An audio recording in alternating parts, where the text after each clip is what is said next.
It is the Tibetan tradition of mental development. Okay, thank you.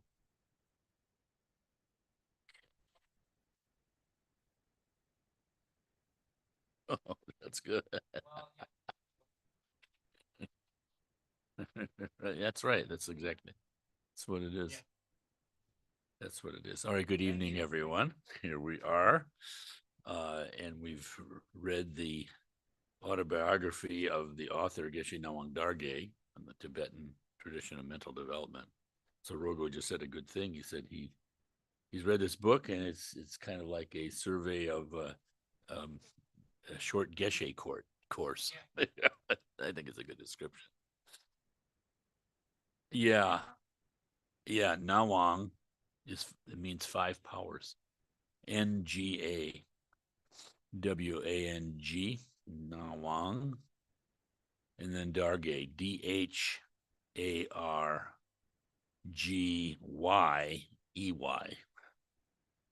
Yeah, I know.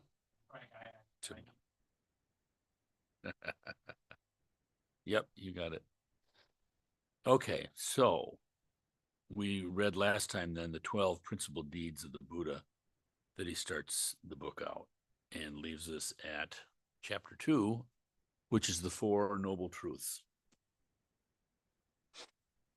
Of the 12 principal deeds of the Buddha involving the three doors, body, speech, and mind, his verbal acts are considered to be superior because it was through the verbal acts that he communicated the path of deliverance to others.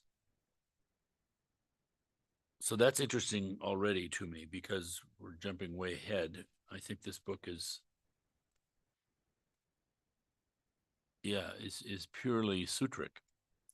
But if you think of this, if you take the tantric kind of understanding, you might say, the more subtle understanding. So think of that: body, speech, and mind. Buddha's example, 12 principal deeds of the Buddha, all in one way: body, speech, and mind, right? And of these three doors, verbal acts are superior. And why? Because it was through the verbal that he communicated the path of deliverance to others. So if we think, going back to the Dalai Lama's introduction to the Tibetan Book of the Dead, right? There are these three, aspects, you might say, of our nature, and they correspond to three major experiences of a sentient being. So we have death, the after death experiences, and then birth and humanity again. So these correspond to the Dharmakaya, the Sambhogakaya, the body of bliss, and then the Nirmanakaya, like this flesh and blood existence. Well, so isn't that remarkable? Here, speech is the most important quality of the Buddha as far as transmitting the Dharma, and this corresponds to the throat chakra. This corresponds to the Sambhogakaya, the body of bliss. All the visualizations and all of these things that, generally seem so foreign to people who walk into White Lotus for the first time. It was these types of teachings, though, that Guru Rinpoche, you might say, promoted, um, considered to be skillful, especially in degenerate times. So we have this tremendous opportunity here with these whole range of teachings and traditions and empowerments and lineage, and yet ordinarily, culturally, we don't recognize it, or we see it as something esoteric. Sometimes people are attracted. I think there are deeper reasons for them there, but they think for the esoteric nature of it, or the unusual aspect, or the far out aspect, or whatever, not understanding that this is the way. What is the Mahayana? What is a bodhisattva? The bodhisattva comes to Buddhahood not because clinging to Buddhahood, but because, you might say, clinging to wanting to liberate sentient beings. So the motivation is the compassion, to not even coming to enlightenment for oneself.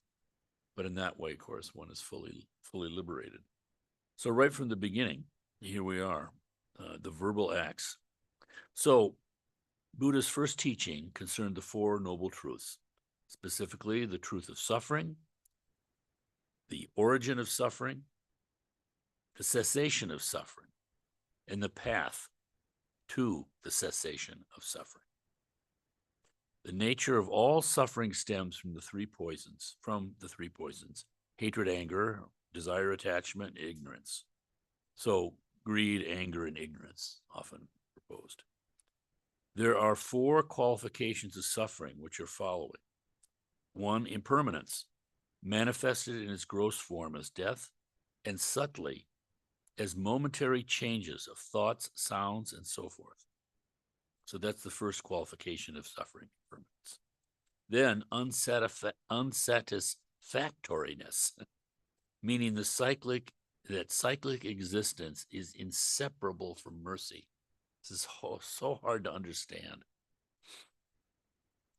Third quality is voidness of independent self-existence. And the fourth is no self, meaning that everything depends upon cause and effect. I'm trying to remember, because this relates to, again, what might be called archaic Buddhism, the first Buddhism, before things were written down. And in Sanskrit, no self is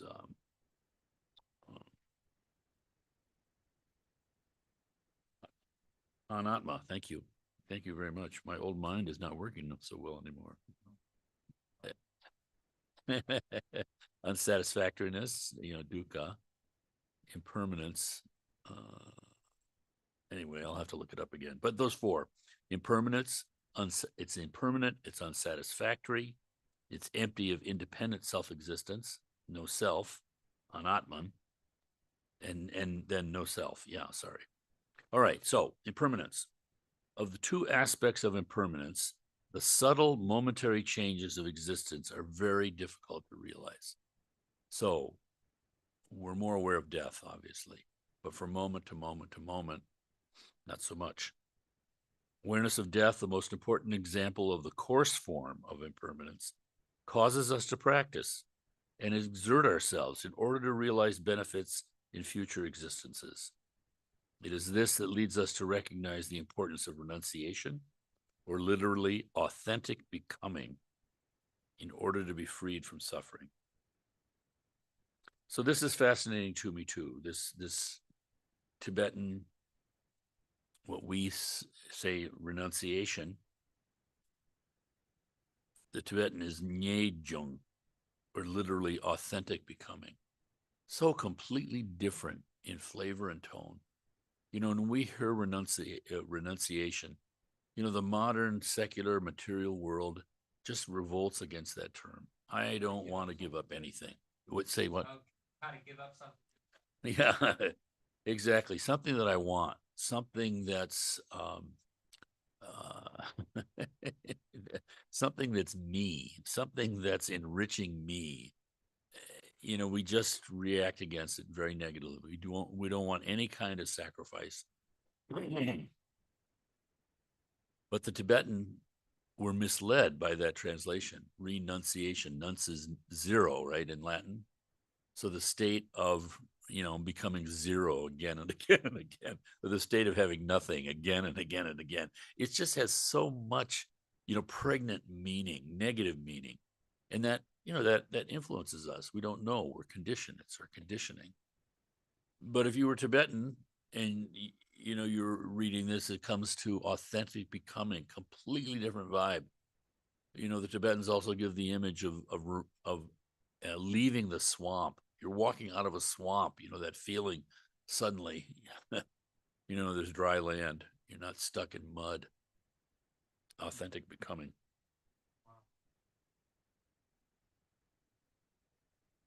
There are three ways of remembering death. One, death is certain. Two, its time is uncertain. And Dharma is the only means that will help us at the time of death. And of course, this basic understanding right here from the get-go, if you think about that, if you were really trained in the idea that Dharma is the only means that will help us at the time of death, it just cuts through so much and brings such stability to our practice and our life. I mean, I've seen here, I've seen a couple have, you know, not physical, but like a huge argument just right standing by that door when we first moved in here. And both of them are gone now. Um, if you have this understanding that wow, I'm going to die, undoubted, and then that Dharma is the only means that will help us at the time of death. It just overrides everything in a very, very positive way and gives us stability. For each of these three, there are three subdivisions. All right. So, first, that death is certain. Well, there's no possible way to escape death. Also, life has a definite, inflexible limit, and each moment brings us closer to the end of this life. And then death comes in a moment, and its time is unexpected. So there you go, as far as death being certain. When you go into these sort of subheadings, you're exploring that. You're giving more meat, you might say, to just a mere statement. Death is certain.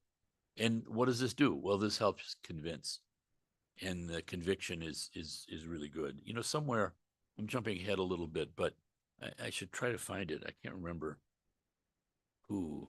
I keep thinking this philosopher W.T. Stace. For some reason, the name's coming to me, but it may not be him. But this statement that I'm thinking about it was talking about the uncertainty that we have in life. As long as there's uncertainty, we're limiting ourselves. We're like bouncing back and forth.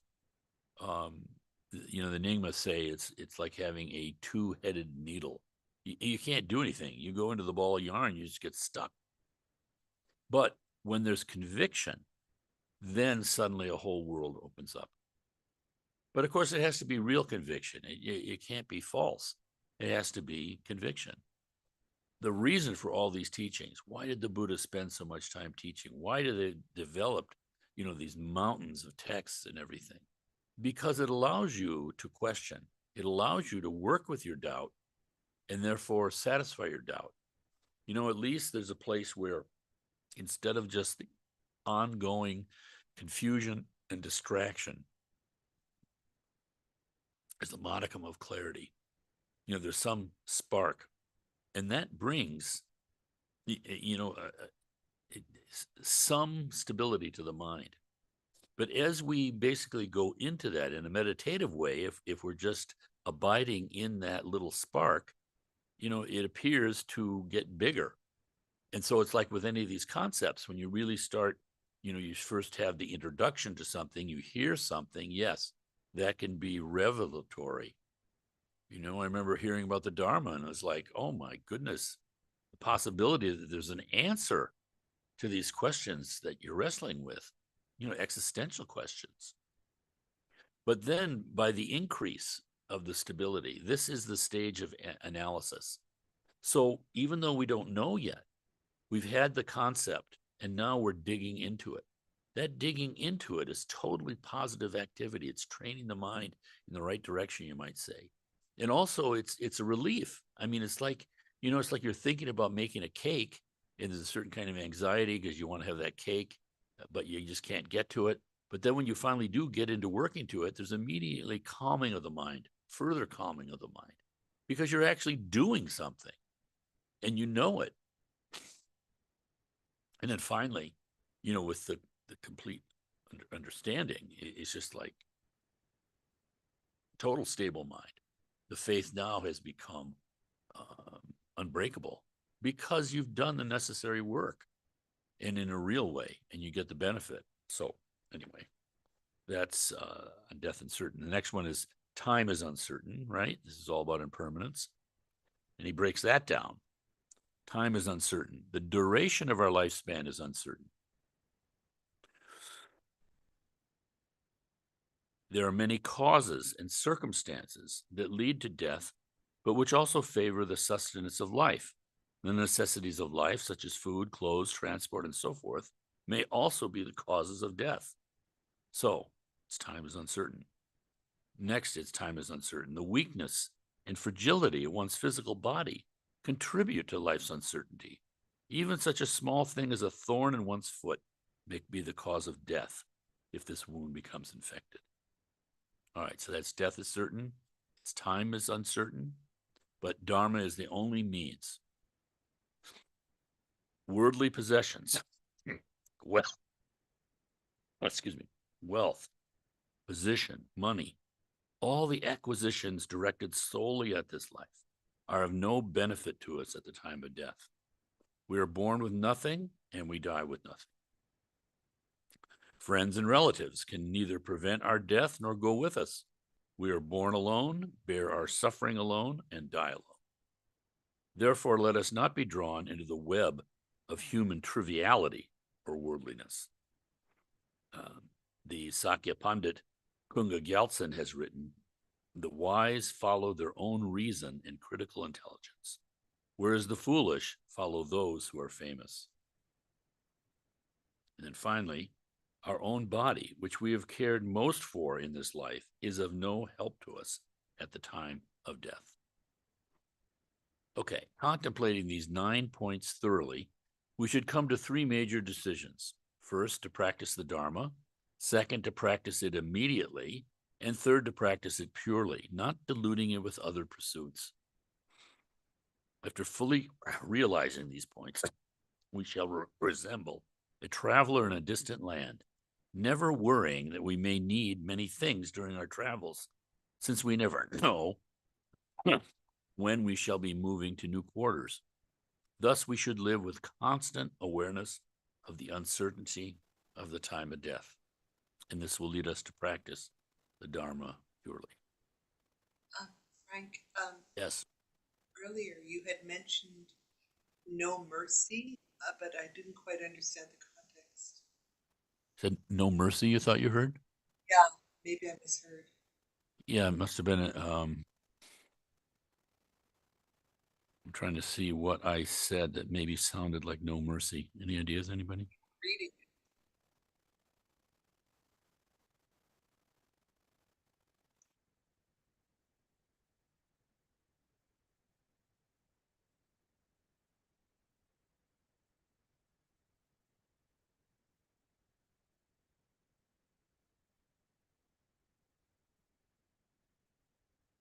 I don't know what I said. I don't recall saying the word mercy. What do you think more, Roberta? What else was around that? I must have misheard. It was in the very, very beginning of the section where you started to read. I think it was like 4. I think you were reading 4 different points, after you said no mercy, you said, "Isn't that hard to grasp?" Like the 4 noble truths when we started way back in the beginning tonight? This was about 5 minutes ago. 5 minutes ago. Okay. And the subdivisions, no possible way to escape death. Death is certain, its time is uncertain. Dharma is the only means that will help us at the time of death.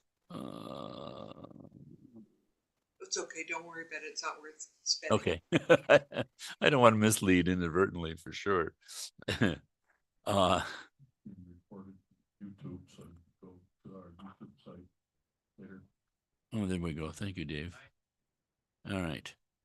Yeah, so we will resemble a traveler in a distant land, never worrying that we may need many things during our travels, since we never know when we shall be moving to new quarters. Thus, we should live with constant awareness of the uncertainty of the time of death. This will lead us to practice the Dharma purely. The 2 aspects of truth, conventional and ultimate, and the 4 noble truths are the essence of Buddha's teachings. Realizing that without the abandonment of suffering and its causes, we are destined to remain bound to the wheel of birth and death, we must cultivate a sense of renunciation. We are like a sick person. Suffering is our illness. The cause of woe is its symptoms. Cessation is the recovery, and the path is taking effective medicine. Continually keeping the reality of death in mind causes a lessening of our kleshas, our karmic unskillful acts and attitudes, and turns all our acts towards the Dharma. Likewise, we lose all attachment to friends and relatives, as well as desire for wealth or a high position. In Tibet, there is the aphorism, of all the yields of the earth, that of the autumn is the best. Of all footprints, that of the elephant is the greatest. Of all incentives for Dharma practice, the greatest is awareness of death. Purpose of this teaching is not to lead us to desperation, but through the practice of the Dharma to the end of suffering and to freedom from death. I mean, so that's how it starts out. Isn't that remarkable? I mean, you think of the 84,000 different collections of teachings. It can be overwhelming for people. You know, someone walks in for the first time and they sometimes find themselves in empowerment. They have no idea what's going on. Still, there's a blessing there because there's some spark. I mean, there are no mistakes. You know, you're not there because it's some error. You might think so. Yeah, the footprint of the elephant is the greatest. They expand on this in some of the other sayings that the Tibetans have. You know, when they talk about that impermanence is the most powerful motivation. Said they talk about having like a deer print on the shore of the ocean, and it holds a little bit of water when the tide comes in. And a dog print, holds even more, or a cow, but the elephant is the biggest footprint and holds the greatest amount of water. Okay, so that's simply talking about impermanence. So these are the 4 qualifications of suffering: impermanence, unsatisfactoriness, voidness of independent self-existence, emptiness, and no self, meaning that everything depends upon cause and effect. So that was his analysis of impermanence. But now he gets into the first noble truth, the noble truth of suffering. And again, this is Buddha's first teaching. You think about what he went through and then coming to full enlightenment under the Bodhi tree and staying under that tree or in the immediate neighborhood of it, which is out in the middle of the jungle. It wasn't a civilized place. But for 7 weeks, including, time, they say 1 whole week when he was developing his teachings, once that he had been convinced to teach. And then what did he do? He thought, well, he wanted to teach the 4 ascetics who had abandoned him when they thought that he had abandoned the spiritual path when he took that rice porridge or rice milk from the young woman from the neighboring village. But he knew psychically that where they were, and that was in Sarnath, this suburb of Varanasi, the oldest continually occupied city in the world. At that time, I don't know. But at any rate, so he took off. He walked, I think it's like 100 miles almost, to Sarnath, and then found the 5 ascetics. And after some interactions, they meditated together. And then he gave these teachings. So he started out with the truth of suffering. Here we are. Our present minds are like the sky, overcast with clouds, composed of the 3 poisons. It is possible to clear away these clouds and realize the pure nature of our minds. The mind may also be likened to a rough child who may be trained and molded under the guidance of wise parents. When contemplating suffering, we may think of it in 3 ways, as having 8, 6, or 3 aspects. So the 8 aspects of suffering, what do we mean when we say suffering? These refer primarily to the kinds of suffering borne by humanity. So first is the suffering of birth. An infant in the mother's womb must endure great pain from heat and cold. Then at birth, the child feels the pain of being squeezed between mountains. Its mouth and throat are dry and its skin very sensitive and delicate. The child cries at birth because it perceives suffering more clearly. And even when its loving mother takes it tenderly in her arms, the child is filled with fear.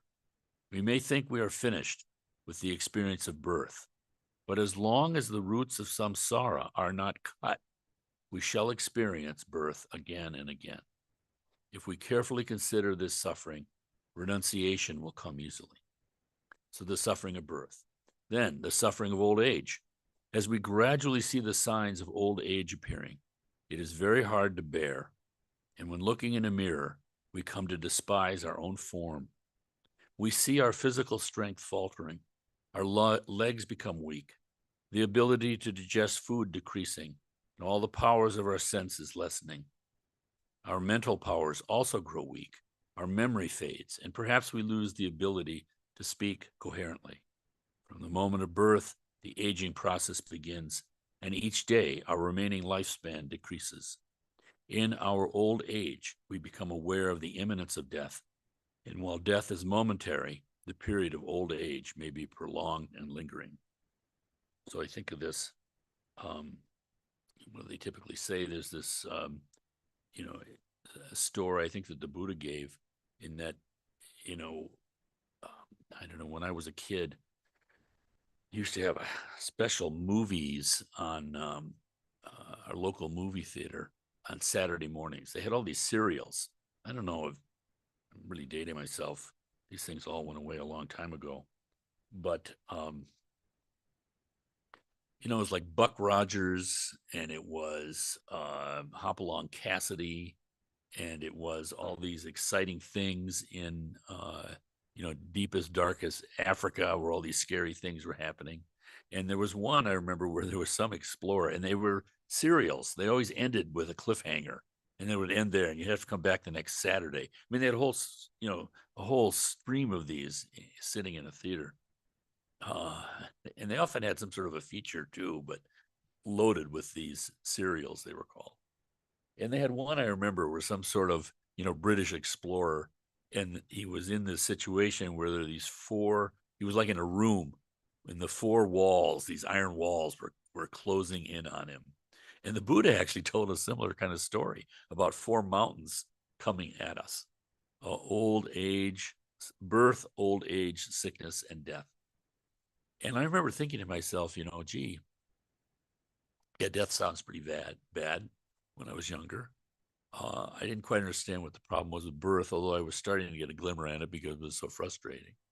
Old age, sickness, I could understand that. That's not good. But I thought to myself, old age, it didn't sound so bad. What's so bad about that? You learn with experience. Then we had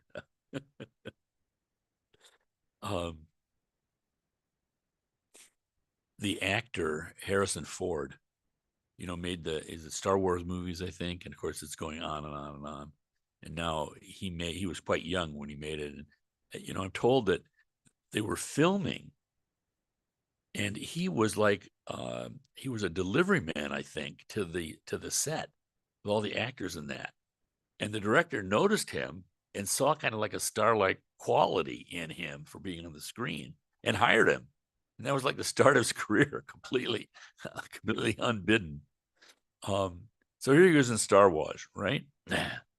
So then he got married, I think, at like age 65 and had a child. Maybe it was late 50s. But at any rate, here he was in his mid 60s, and he had his 4-year-old daughter with him, and they're looking at old movies, and he shows Star Wars. We're going to watch Star Wars tonight, honey. Daddy's in the movie. And the movie comes on, and there's Han Solo, at age 22 or whatever he was. And the child looks at the screen. She looks at her dad. She looks back at the screen, looks at her dad, says, "Daddy, what happened to you?"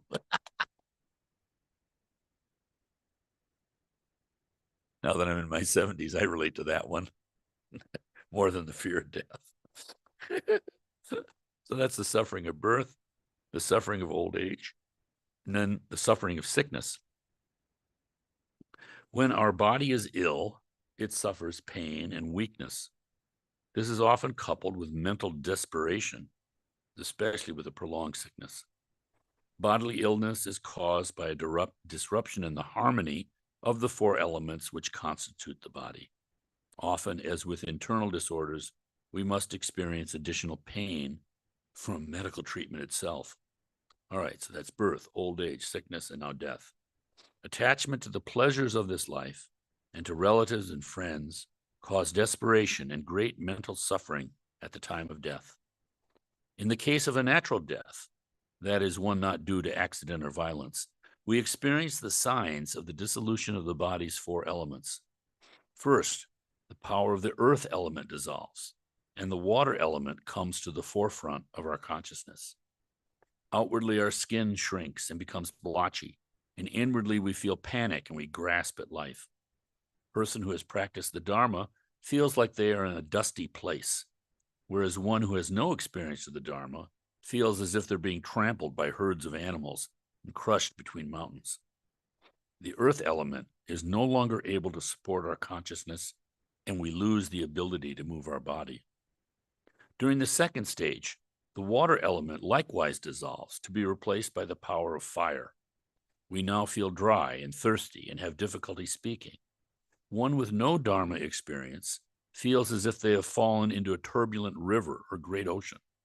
The third stage begins with the dissolution of the fire element, and the element of air comes to the forefront of our consciousness. Outwardly, the body loses its heat, but inwardly, we feel as if we are being burned in a bonfire. At this point, a sure sign of our next birth can be seen. If the heat disappears from the feet up to the heart, we are assured of birth in one of the higher realms. If it disappears downward from the head to the heart, rebirth in one of the lower realms is equally certain. Finally, the heat disappears into the region of the heart where consciousness was centered at conception. The final outward sign is the cessation of breathing, when the power of air dissolves into consciousness. At this point, a person who has practiced the Dharma has a feeling of experiencing a light breeze, whereas one without this practice feels like a feather carried by a fierce wind. At this stage, we have the three successive perceptions of white, red, and black. First perception of the color white is due to the descending of the seminal semen from its center in the forehead to the heart region. It was previously held up by the power of the air element, just as this power held down the blood, whose center is in the navel. The blood, whose nature is fire, now rises to the heart region, and we perceive the color red. It is this power of the air element which separates mind from body. The semen and blood now come together, forming a tent-like structure which encloses our consciousness at the heart center. When this tent collapses, blackness is seen, and the death process is complete. If, because of previous meditational experience, a person is able to control their consciousness throughout this death process, they will be able to keep this tent, within which the seed of bodhicitta lies, from collapsing for a longer duration than normal. The last Panchen Lama remained in this state for 1 year after the cessation of his breathing. When the tent collapses, the semen may flow from the right nostril and the blood from the left, or they may remain in the body. Then the decomposition of the body begins. After the tent collapses, we perceive our mind in its purest form, and this moment is the most opportune for meditation on shunyata, or emptiness. But as most of us are not able to take advantage of this opportunity, our consciousness immediately enters the intermediate state, or bardo.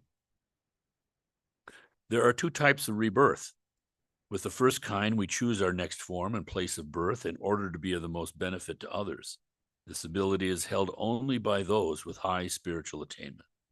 With the second kind, we are thrown into our future rebirth solely as a result of our past karma.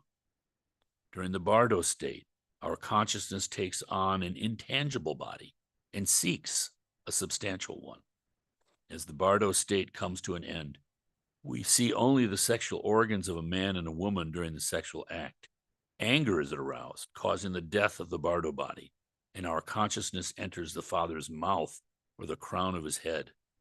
It then goes from the father's sexual organ to the mother's and then into her womb. When consciousness assumes form during the union of the semen and blood, we feel as if we are being boiled in water. During the period of this formation of limbs, we feel pain as if our skin is being stretched. The purpose of contemplating suffering is to lead us towards ending the cycle of rebirth and woe which we experience.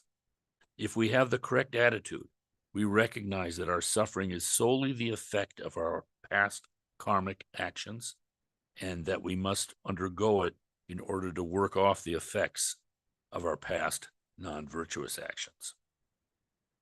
All right, so those are the first four: old age, sickness, and birth, old age, sickness, and death. And let's finish the last three so we get all eight. The suffering of being separated from that which we desire or attach to. So again, this is getting into the nature, the first noble truth, the truth of suffering, of dissatisfaction. We must recognize the impermanence of friends, things, and places in order to be free of attachment to them. Then there's the suffering of meeting with undesirable events, as long as we remain within samsara, no matter at which level of life we may be.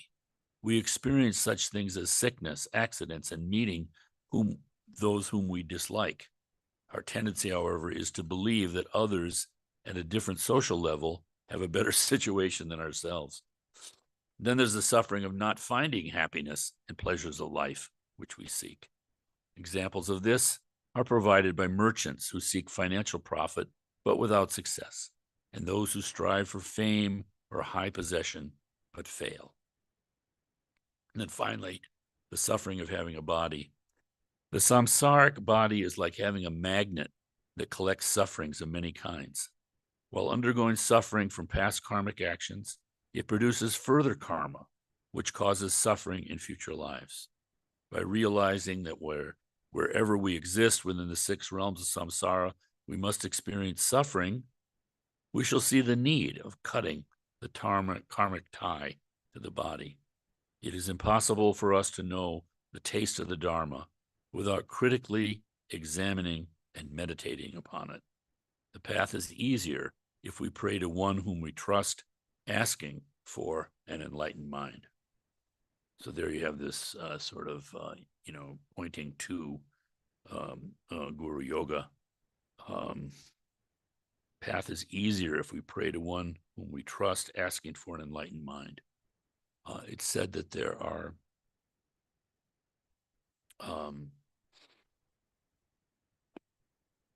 they say two causes of enlightenment, two paths to enlightenment. And sometimes I say that it's three because the one path has two aspects. One is the accumulation of wisdom. If you're just continually the accumulation of virtue, if you're just doing virtue with a deep understanding, virtue, the deeper you go, the more virtuous you are, eventually there's this accumulation of wisdom, and that is Buddhahood. The other path, which is considered the same really, is the purification, where if you just purify your negative karma further until none is left, you're completely a Buddha too. So this is the practice of Vajrasattva. When all the negatives are gone, you are a Buddha. And then conversely, when all the positives are there, you are a Buddha. You know, this word Sanjay Buddha, that's what it means. Sang is like completely developed, and Gye is completely purified.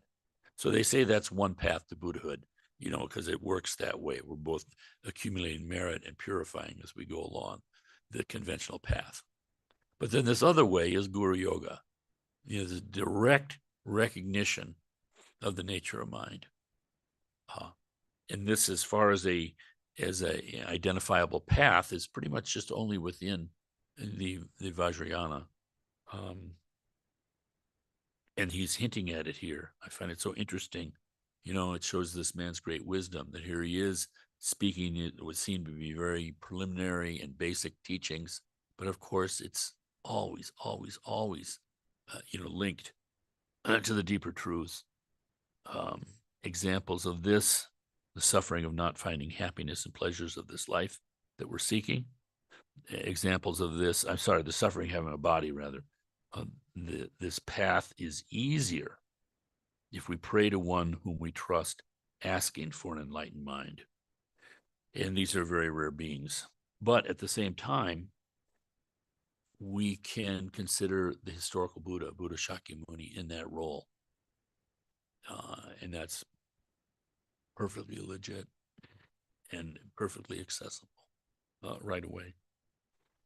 Okay, so we'll stop there for tonight. We're still working on the first noble truths. And what we did were the 8 aspects of suffering. And then the next time we're going to go into the 6 aspects, 6 forms of suffering. So we're going to get a whole bunch of suffering under our belt. All right. Any questions on this so far? It's kind of dry and heady stuff, but yeah, Rogo.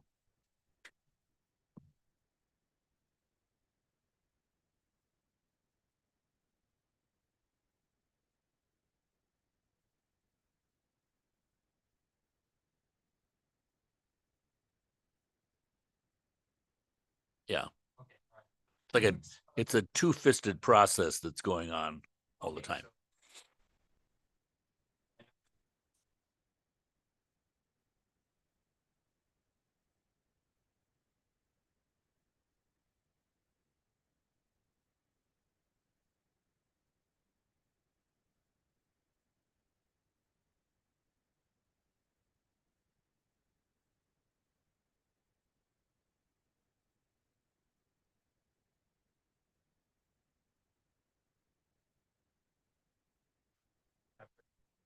The intention is critical.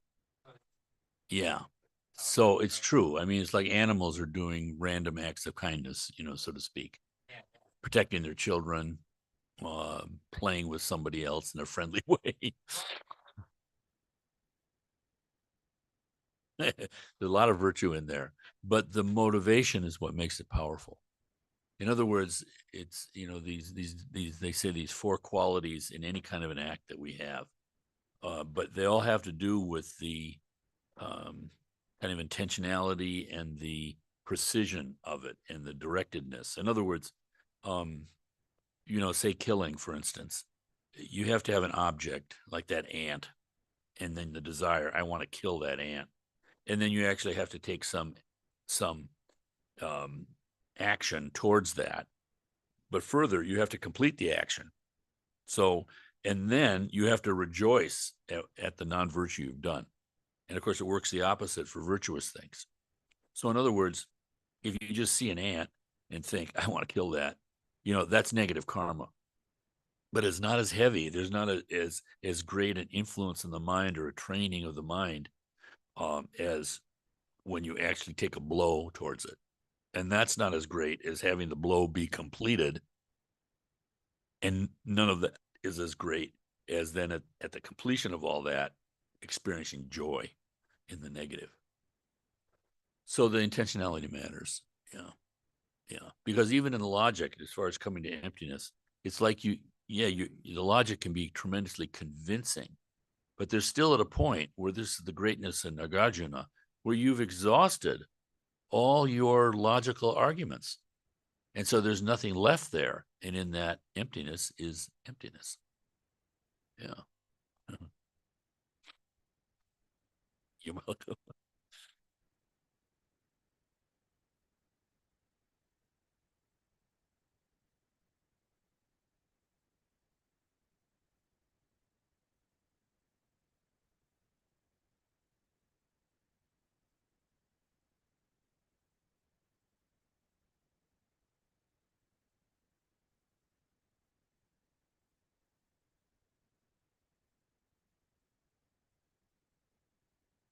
Yes.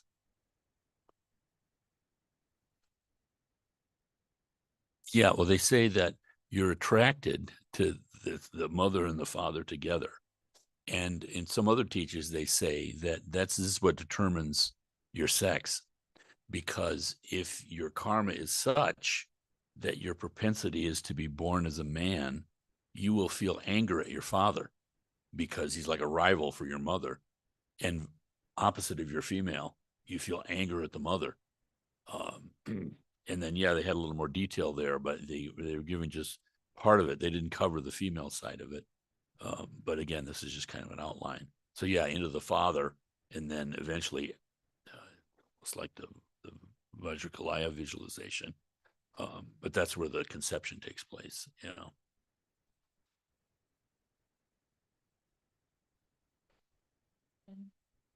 Yeah, attachment.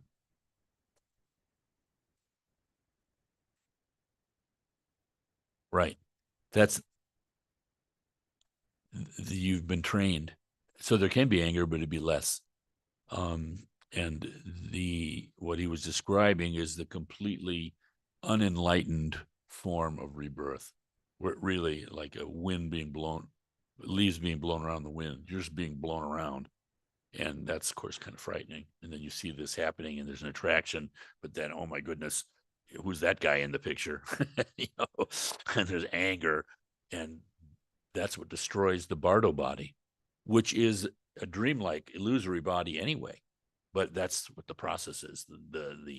The manifestation of the mind is this anger, which just like melts the Bardo body, and you leave the Bardo. All these processes. I know it's quite amazing. Yeah, right. And also, it even just knowing like that, even conceptually, we're already conditioning ourselves into reality. I mean, there's so much denial in samsara. You understand why? I mean, it's inherently, like it says here, it's inherently dissatisfactory. And yet the mind somehow, because our nature is not that way, that's why we suffer. It just feels wrong.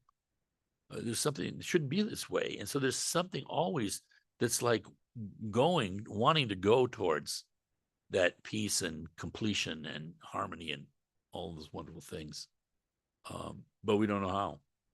And so when you have a basic teaching like this already, you understand that in samsara, there's no refuge. There's none apart from the Dharma. And that's so helpful because, if you think like the anger that we have and disappointment in other people, I see it in the courtroom all the time, unbelievable. But if you understood that we're in a situation of inherent dissatisfaction, already calms your mind to a certain extent. You still have all the habits and you can get angry and you can forget, of course. We lose it from moment to moment to moment. But it's such a significant thing. It's just like, like that story that was told to me once is that, the Lama can take you to the top of the mountain and it's not enlightenment, but you can see the ocean off in the distance. And by that glimpse of an ocean, even though there's a million mountain ranges between you and there, and getting there, still you've had that glimpse. So it's like completely different because before that, it's just like, total confusion and no exit. So it's rather remarkable when you understand that you're born with this sense of anger, then you no longer overwhelmingly denigrate yourself for getting angry. And we don't have to do the suppression in that. We can just, the anger's there, we can bingo, dissolve it immediately. I mean, all the teachings fit together, they're just different methods. But I just find that so helpful because the expectations that we put upon ourselves, the expectations that we put upon others, and then of course we're always disappointed. So it's always this cycle of being pissed off. But to know that it's there lessens its power. It's the unexamined power that really gets us, and that's the force of the Bardo, and that's how we're just thrown into rebirth. We didn't choose it, but our karma created it. That's the subtlety of it.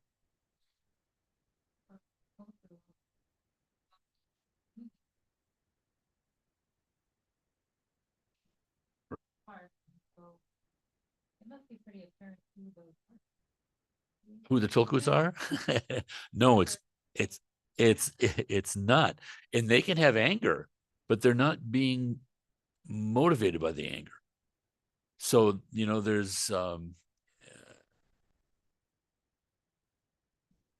there's the realization where all the stuff is arising, but it doesn't have any power anymore. And then there's the realization where none of that stuff is arising anymore. I mean, so there are degrees, you might say.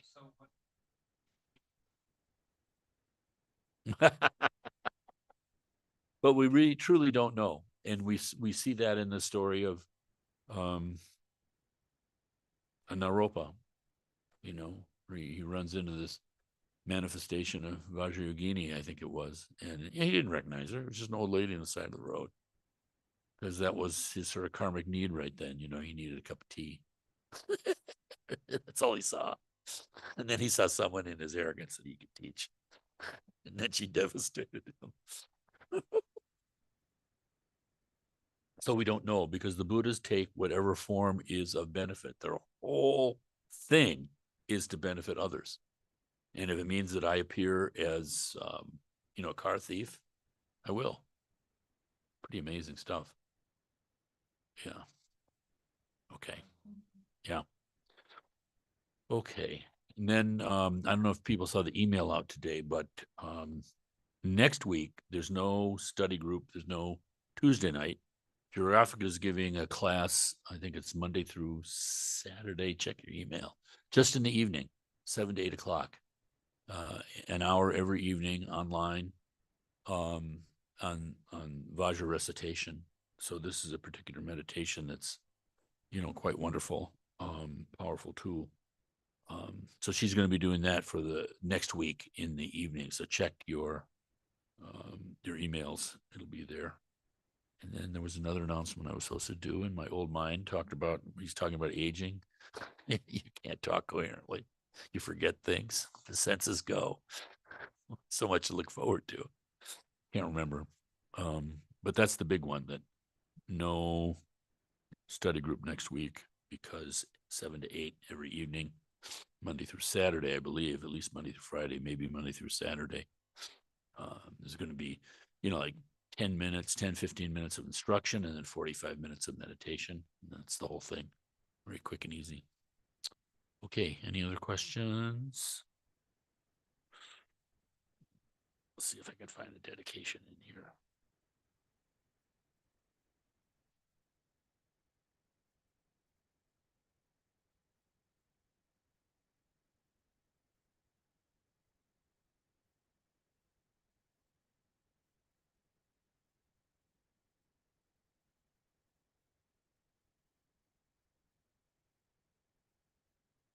From an introduction, which we can use as a dedication also, of a great teacher, Minyak Kunzang Sonam. I don't know much about him, but he's a Gelugpa Geshe historic.